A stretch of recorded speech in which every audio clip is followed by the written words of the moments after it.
Assalamu alaikum and hi friends. Welcome to my kitchen by Fasa. எல்லாரும் நலமா இருப்பீங்கன்னு நினைக்கிறேன். இன்னொரு vlogல எல்லாரையும் சந்திக்கிறதுல சந்தோஷம்.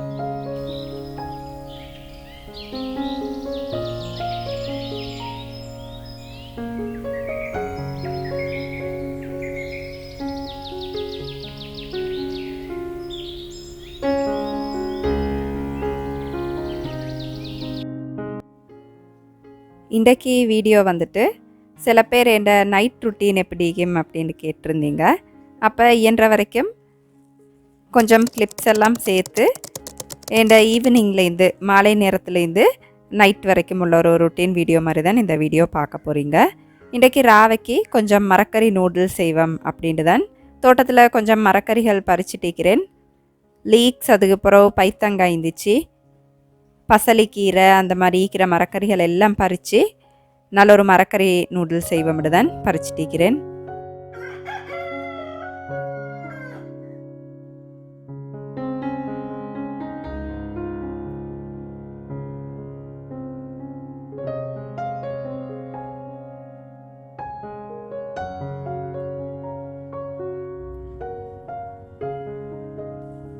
இன்றைக்கி கடையிலேருந்து கொஞ்சம் போஞ்சிக்காய் அதுக்கப்புறம் கேரட் எடுத்திருந்தேன். மற்றதெல்லாம் தோட்டத்துலேருந்து பறித்த காய்கறிகள் தான்.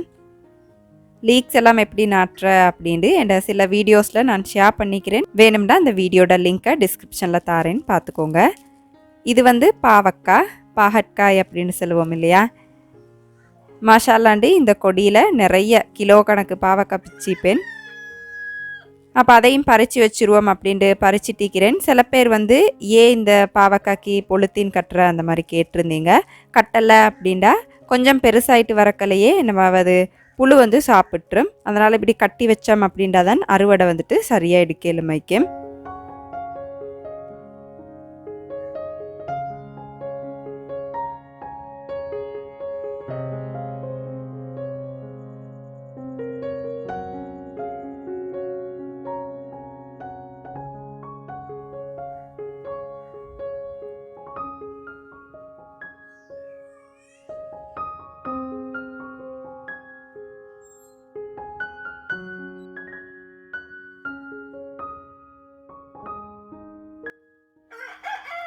பாவக்காயையும் ஏன் பறித்து வைக்கிறேன்னுண்டா, இது வந்து அந்த பொலித்தீன் பேக்குக்கு கீழே நீட்டமாக வளர்ந்துருந்துச்சு. அப்படி இருந்துச்சுண்டா அந்த இடத்தால் புழு வந்துட்டு அப்படியே சாப்பிட்ரும், அப்போ அழுகி போய்த்துரும். அப்போ பறித்து வச்சோம் அப்படின்னா நாளைக்கு இன்ஷால்லா கறி செஞ்சுக்குவோம் அப்படின்ட்டு பறித்து வச்சுட்டேன். இந்த முத்தின பைத்தங்காய் வந்துச்சுண்டா, பைத்தங்காய்க்கு லாங் பீன்ஸ் அப்படின்னு சொல்லுவாங்க. அதோட விதையை வந்துட்டு உங்களுக்கு எடுக்கலும். கேரட் வந்து நானும் எவ்வளோ முயற்சி செஞ்சு பார்த்தேன் கார்டனில், ஆனால் எனக்கு சரி வரலை. அதோடய அந்தி நேரமாகி நல்லா மழை. இப்போல்லாம் ஸ்ரீலங்காவில் எப்போ மழை பெய்யுது வெயில் புழுவுது அப்படின்ட்டு செல்லையெல்லாம் நினச்ச டைமுக்கு மழை பெய்யுது, அதுக்கப்புறம் வெயில் புழுவுது, இந்த மாதிரி தான் பெய்த்துட்டிக்குது.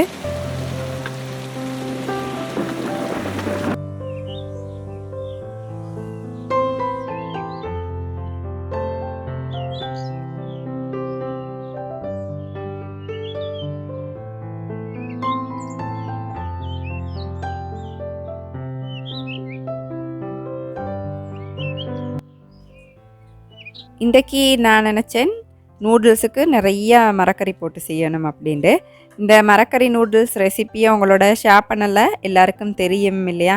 ஆனால் சில இன்க்ரீடியன்ட்ஸ் மட்டும் நான் கொஞ்சம் வித்தியாசமாக சேர்ப்பேன், அதை மட்டும் நான் சொல்கிறேன். அதோடு இன்றைக்கி இந்த நூடுல்ஸுக்கு சைட் டிஷ்ஷாக கொஞ்சம் முட்டை அவிக்க போகிறேன். கொஞ்சம் உப்பு போட்டு அவிக்கணும், உப்பு கல் போட்டு.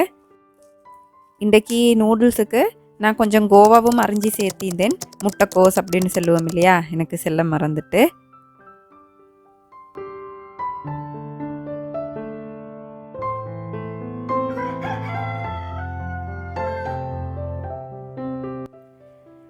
நான் வந்து மரக்கறி நூடுல்ஸ் செய்யக்கலை, கொஞ்சம் சோயா சாஸ், தக்காளி சாஸ், அதோட கொஞ்சமாக வினாகிரி சேர்த்துக்குவேன்.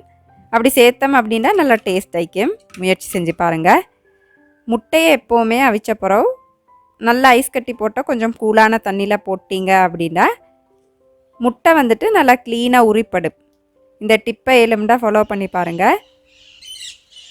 அப்போ அப்படியே நூடுல்ஸ் எல்லாம் செஞ்சு வச்சுட்டு மஹரிபாயினால் கரண்ட் போய்த்திரும். அது கொஞ்சம் நேரத்தோட செஞ்சு வைப்போம்னு செஞ்சுட்டேன். இப்போ நீ பிள்ளைக்கு படித்து கொடுக்கணும், தொழணும், மோதணும் அந்த மாதிரி வேலைகள் இருக்குது.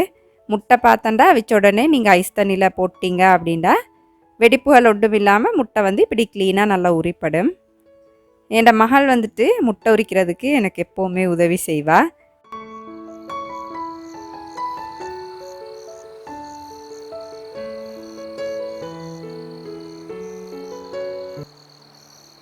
மஹ்ரிபாகக்கல கரண்ட் போய்த்து ஒவ்வொரு நாளைக்கு ஒவ்வொரு டைமில் அந்த மாதிரி வெட்டுவாங்க. இப்போ நான் வீடியோ ஷூட் பண்ணுற இந்த நாளில் மஹ்ரிப் டைம் அந்த மாதிரி வெட்டினாங்க. படிக்கிறது ஓதுறது கொஞ்சம் கஷ்டம்தான், என்ன செய்ய இல்லையா? நாங்கள் மட்டுமா இதுக்கு முகம் கொடுக்குறோம், நாட்டில் உள்ள எல்லாரும் தான் முகம் கொடுக்குறோம். பாப்போம் இன்ஷா அல்லாஹ். அல்லாஹ் தான் வந்து இந்த நிலைமையை மாற்றி பழைய நிலைக்கு எங்களோட நாட்டை வந்துட்டு கொண்டு வரணும். அப்படியே கரண்ட் போனேன் அப்படின்ட்டு விட்டுட்டா மகள் வந்து கொஞ்சம் களவாகிடுவாங்க அப்படின்ட்டு நான் சார்ஜர் லைட் வச்சுட்டு எப்போவுமே அந்த டைமுக்கு படிக்கிற வேலைகளை செய்ய செல்லுவேன். நானும் கிட்ட இருந்து அவருக்கு உதவி செஞ்சு கொடுப்பேன்.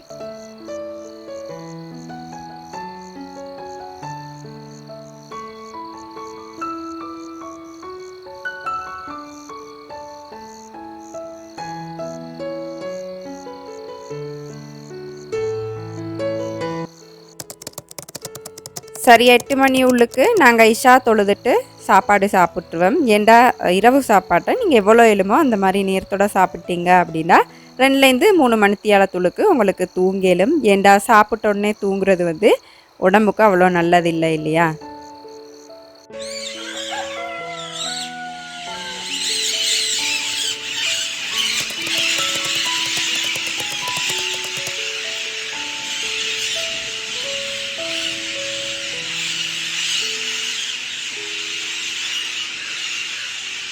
இப்போ நீங்கள் பார்க்குறது அடுத்த நாள் காலை நேரம். ஏன் vlog-ஐ இன்னும் தொடர்ந்துட்டு போகிறேன்னு அப்படின்னா முந்தினண்டு ஒழுங்காக இந்த ரெசிபியும் உங்களோட ஷேர் பண்ணலாண்டு. இப்போ நீங்கள் பார்க்குற இந்தண்டு வந்து நல்ல ஒரு சாக்லேட் கேக் ரெசிபி செஞ்சிருந்தேன். அப்போ அந்த ரெசிபியை ஷேர் பண்ணுவோம் அப்படின்ட்டு அண்டைய நாளையும் கொஞ்சம் ஷூட் பண்ணிக்கிறேன். இந்த சாக்லேட் கேக் ரெசிபி எப்படி செய்கிறேன்னு பார்ப்போம்.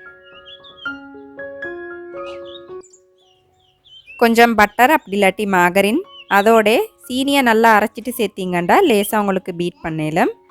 நல்ல ஒரு லைட் கலர் வர வரைக்கும் மீடியம் ஹை ஸ்பீட் வச்சு பீட் பண்ணிக்கோங்க.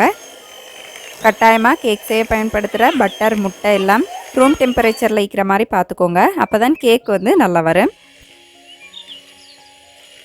இந்த பேக்கிங் வேலைகளுக்கு என் பிள்ளைகள் வந்துட்டு சரியான ஆசை.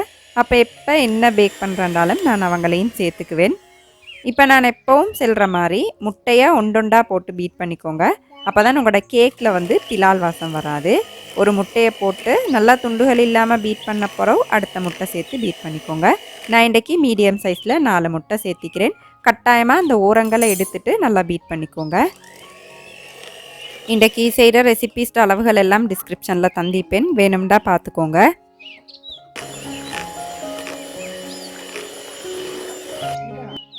இப்போ வாசத்துக்கு கொஞ்சம் வெனிலா எசன்ஸ் சேர்த்து கலந்துக்கோங்க.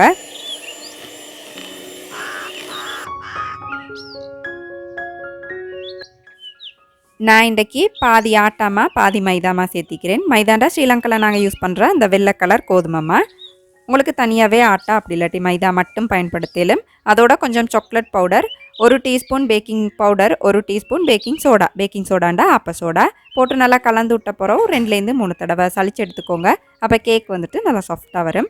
அதுக்கு பிறகு இப்போ நான் காட்டுற மாதிரி மாவை கொஞ்சம் கொஞ்சமாக போட்டு நல்லா கட்டிகள் இல்லாமல் விஸ்க் அப்படி இல்லாட்டி ஒரு ஸ்பெட்யூவில் வச்சு கலந்துக்கோங்க. கட்டாயமாக பீட்டர் யூஸ் பண்ண வேணும், ஏண்டா கேக் வந்துட்டு அடைஞ்ச மாதிரி ஆகிரலும். கொஞ்சம் பால் சேர்த்துக்கோங்க. உங்களுக்கு பவுடர் மில்க் அப்படி இல்லாட்டி பசுப்பால் சேர்த்துக்கலும். சேர்த்து நல்லா கலந்த பிறகு உங்களோட கேக் பேட்டரோட கன்சிஸ்டன்சி வந்து இந்த மாதிரி இருக்கணும். கேக் போடுற பேனை நல்லா க்ரீஸ் பண்ணி வச்சுக்கோங்க. அதுக்கு பிறகு பேட்டரை ஊற்றிட்டு நல்லா மட்டப்படுத்திட்டு இப்போ நான் காட்டுற மாதிரி தட்டிக்கோங்க.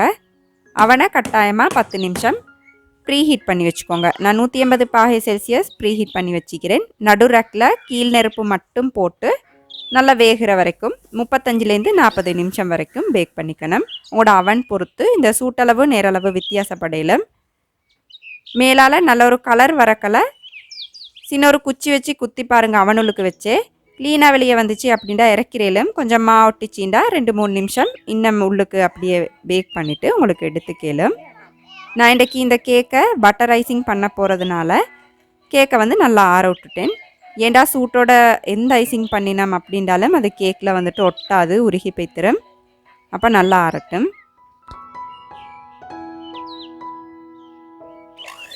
பட்டர் ஐசிங் பண்ணுறதுக்கு உங்களுக்கு பட்டர் அப்படி இல்லாட்டி மாகரின் யூஸ் பண்ணிடலாம். பட்டரை அப்படி இல்லாட்டி மாகரினை நல்லா இந்த மாதிரி சாஃப்டாக பீட் பண்ணிக்கோங்க. அதுக்கப்புறம் ஐசிங் சுகர் சீனியை வந்து நல்லா அரைச்சிட்டு 2-3 தடவை வடிச்செடுத்துக்கோங்க வடியால். அதையும் போட்டுட்டு சாக்லேட் பவுடர் அதோட கொஞ்சம் வெனிலா எசன்ஸ் சேர்த்து நல்ல ஒரு க்ரீமி பதத்துக்கு வர வரைக்கும் பீட் பண்ணி எடுத்துக்கணும். 10-15 நிமிஷம் அந்த மாதிரி. கேக்கை 2-3க்கு உங்களுக்கு கட் பண்ணிக்கலும். எத்தனை லேயர்ஸுக்கு உங்களுக்கு க்ரீம் பூசணுமோ அந்தளவு உங்களுக்கு கட் பண்ணிக்கலும். கட் பண்ணி க்ரீமை பூசிட்டு அப்படியே ஒட்டிட வேண்டியதான். உங்களுக்கு வேணுமெண்டா கேக்குக்கு மேலே சுகர் சிரப் அந்த மாதிரி தொளிச்சிக்கலும். இந்த கேக் வந்து ஏற்கனவே நல்லா சாஃப்டாகிக்கிறதால எனக்கு அப்படியெல்லாம் தேவைப்படலை.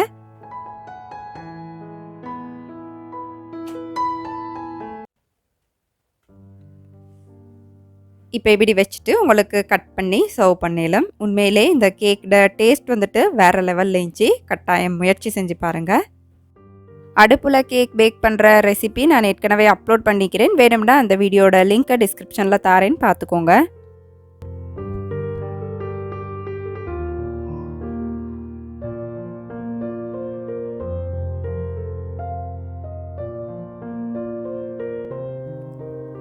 அந்தி நேரம் டீ குடிக்கிறதுக்காக தான் நான் இந்த கேக் செஞ்சிருந்தேன். அப்போ இந்த நாளும் எங்களுக்கு இப்படி தான் பேத்திச்சு. இந்த வீடியோ உங்களுக்கு சுவாரஸ்யமாக இருந்திக்கும் அப்படின்னு நினைக்கிறேன். அளவாக சாப்பிடுங்க, அந்த அளவில் ஆரோக்கியத்தை அதிகமாக சேர்த்துருங்க. வாழ்க வளமுடன். தேங்க்ஸ் ஃபார் வாட்சிங்.